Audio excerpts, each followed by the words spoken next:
وحده لا شريك له واشهد ان سيدنا ومولانا محمدا عبده ورسوله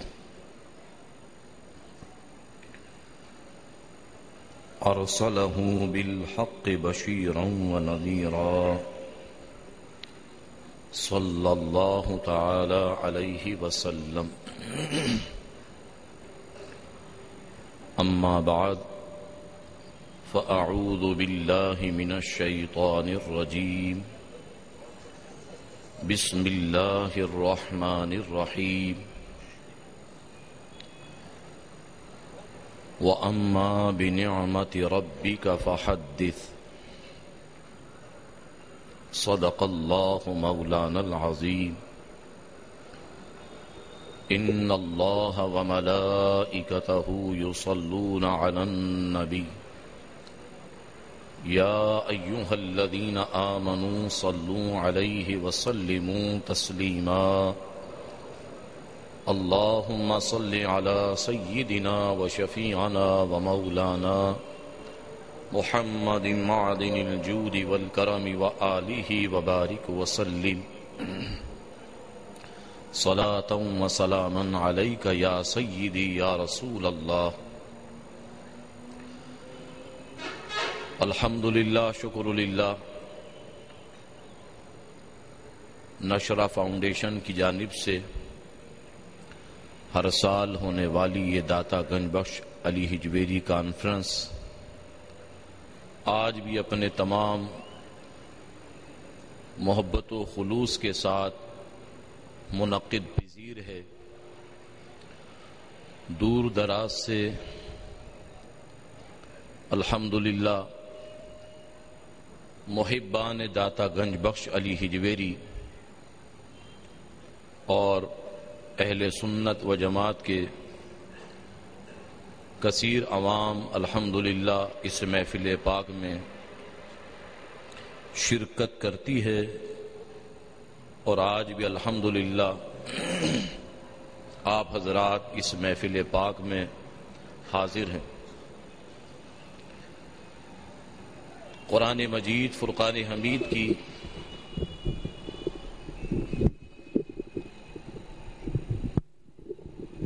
سورۃ الضحیٰ کی ایک آخری آیت تلاوت کرنے کا شرف حاصل کیا ہے. دعا ہے اللہ تعالیٰ اس آیت کریمہ کی برکتیں عطا فرمائے اور اس کے ضمن میں مجھے حق سچ کہنے کی توفیق عطا فرمائے. ارشاد باری تعالیٰ ہے وَأَمَّا بِنِعْمَةِ رَبِّكَ فَحَدِّثْ، اور اپنے رب کی نعمت کا خوب چرچا کرو. اللہ تبارک و تعالی کی نعمت کا چرچا کرنے کا ہمیں حکم دیا گیا.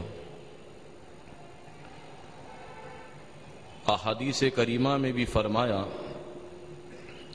یہ اللہ تبارک و تعالی کو بات پسند ہے کہ اللہ کے بندوں پر جو اللہ کی نعمتیں ہیں وہ ان کا اثر ظاہر کریں. اللہ تبارک و تعالی نے ہمیں بے شمار نعمتیں عطا فرمائی ہیں، لیکن اس آیت کریمہ میں وَأَمَّا بِنِعْمَةِ رَبِّكَ فَحَدِّثْ، کون سی نعمتیں ہیں جن کا اللہ تبارک و تعالی نے چرچا کرنے کا حکم دیا، ذکر کرنے کا حکم دیا، اس کو ہم تذکرے میں لائیں. ایک تفسیر یہ بھی ہے کہ اللہ تبارک و تعالی کی نعمت جس کا ذکر کرنے کا حکم دیا گیا، جس کا چرچا کرنے کا حکم دیا گیا، جس کا کثرت کے ساتھ تذکرہ کرنے کا حکم دیا گیا، فرمایا وہ قرآن مجید فرقان حمید ہے. جو پیارے مصطفیٰ صلی اللہ تعالی علیہ وسلم پر نازل ہوا، وَأَمَّا بِنِعْمَةِ رَبِّكَ فَحَدِّثْ۔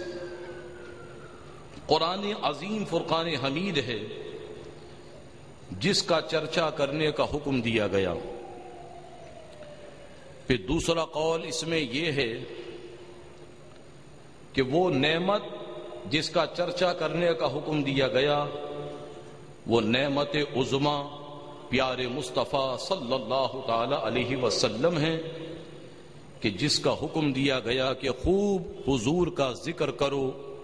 ذکر مصطفیٰ صلی اللہ تعالی علیہ وسلم جہاں کہیں ہو رحمتوں کا نزول ہوتا ہے، برکتوں کا نزول ہوتا ہے۔ پھر تیسرا قول یہ ہے کہ نعمت سے مراد اولیاء کرام کا ذکر کرنا، اولیاء کرام کا چرچا کرنا، اولیاء کرام کے تذکرے سے اپنی محفلوں کو گرم رکھنا۔ فرمایا کہ جو اللہ کے برگزیدہ اور نیک بندے ہیں، جہاں کہیں ان کا تذکرہ ہو تو اللہ تبارک و تعالی کی رحمتوں کا نزول ہوتا ہے، اللہ تبارک و تعالی کی رحمتوں کا نزول ہوتا ہے۔ نعرہ تکبیر، نعرہ رسالت، مرد مومن مرد حق، قبلہ امیر محترم حضرت علامہ سید شاہ تراب الحق قادری صاحب دامت برکاتہم العالیہ تشریف لا چکے ہیں۔ ہم ان کا خیر مقدم کرتے ہیں۔ تمام حضرات سے گزارش ہے کہ شاہ صاحب کو اسٹیج کی طرف آنے میں کوئی دقت نہ ہو، آپ حضرات اپنی اپنی نشستوں پہ تشریف رکھیے۔ نعرہ تکبیر، نعرہ رسالت، نعرہ رسالت، نعرہ رسالت۔ امیر جماعت اہل سنت پاکستان کراچی حضرت علامہ سید شاہ تراب الحق قادری صاحب دامت برکاتہم العالیہ داتا گنج بخش علی ہجویری کانفرنس میں تشریف لا چکے ہیں۔ آپ تمام حضرات سے گزارش ہے کہ اپنی اپنی نشستوں پر تشریف رکھیے۔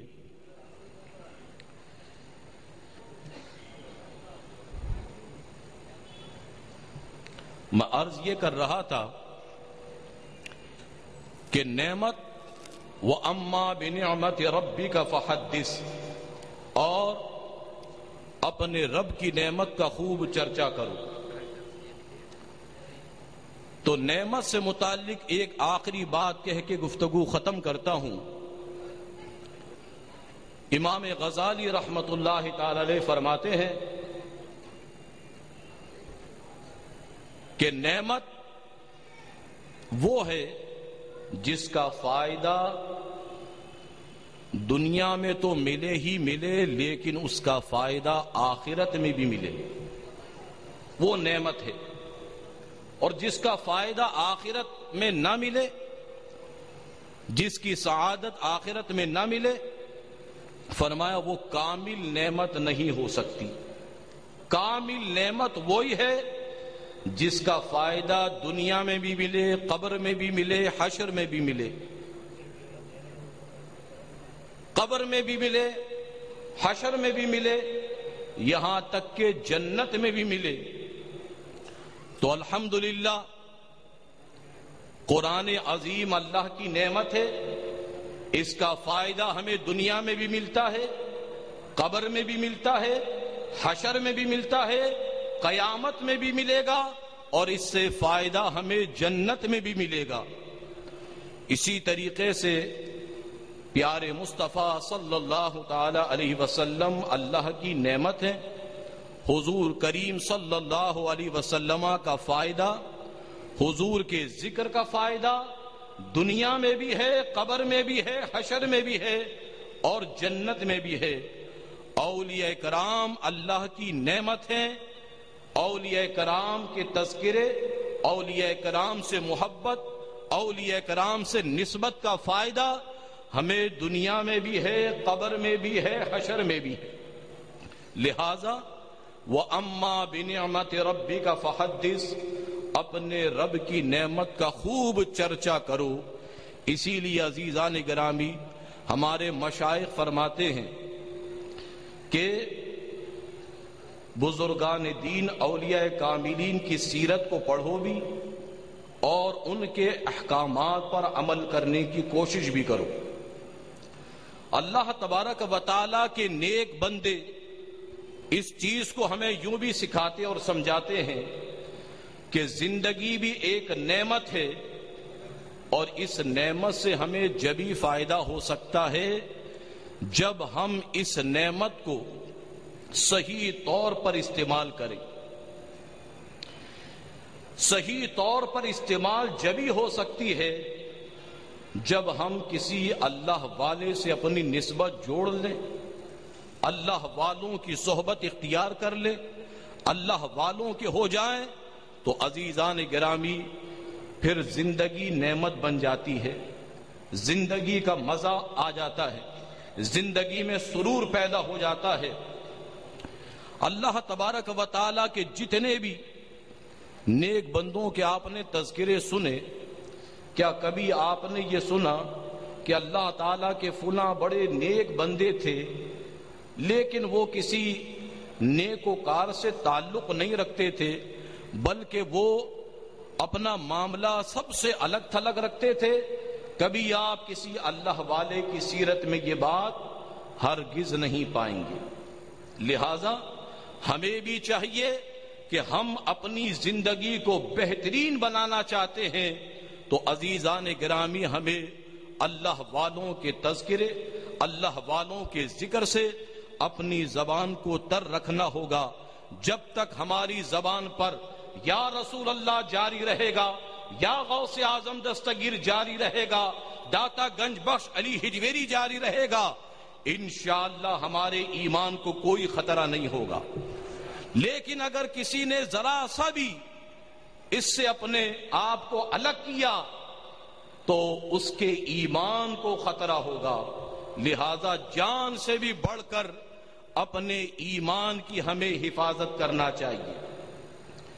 جان تو جانی ہے، ایک دن جائے گی، لیکن ایمان سلامت جائے، ایمان ساتھ جائے۔ ایمان سلامت جانے کا ایک سبب اور ایک ذریعہ یہ بھی ہے وَأَمَّا بِنِعْمَةِ رَبِّكَ فَحَدِّثْ والی آیت کریمہ کو اچھے طریقے سے سمجھ لیں۔ یہ ماہ سفر ہے، آئندہ مہینہ ربیع الاول شریف کا ہے۔ ماہ سفر اولیاء اللہ کا مہینہ ہے اور ماہ سفر ولادت رسول اللہ کا مہینہ ہے۔ لہذا یہیں سے ہی بات شروع ہو گئی کہ جب آج ہی ہم یہ طے کر لیں گے کہ ہمارے گلی کوچوں میں جہاں ذکر اولیاء اللہ منعقد ہوگا انشاءاللہ وہاں ذکر میلاد مصطفیٰ بھی منعقد ہوگا، تو انشاءاللہ عزیزان گرامی ہمارا ایمان بھی سلامت رہے گا، ہمارے محلے بھی سلامت رہیں گے، ہمارے سارے معاملات صحیح ہو جائیں گے۔ دعا کیجیے اللہ تعالی ہمیں اور آپ سب کو داتا گنج بخش علی ہجویری رحمت اللہ علیہ کی برکتیں عطا فرمائے۔ وما علینا الا البلاغ۔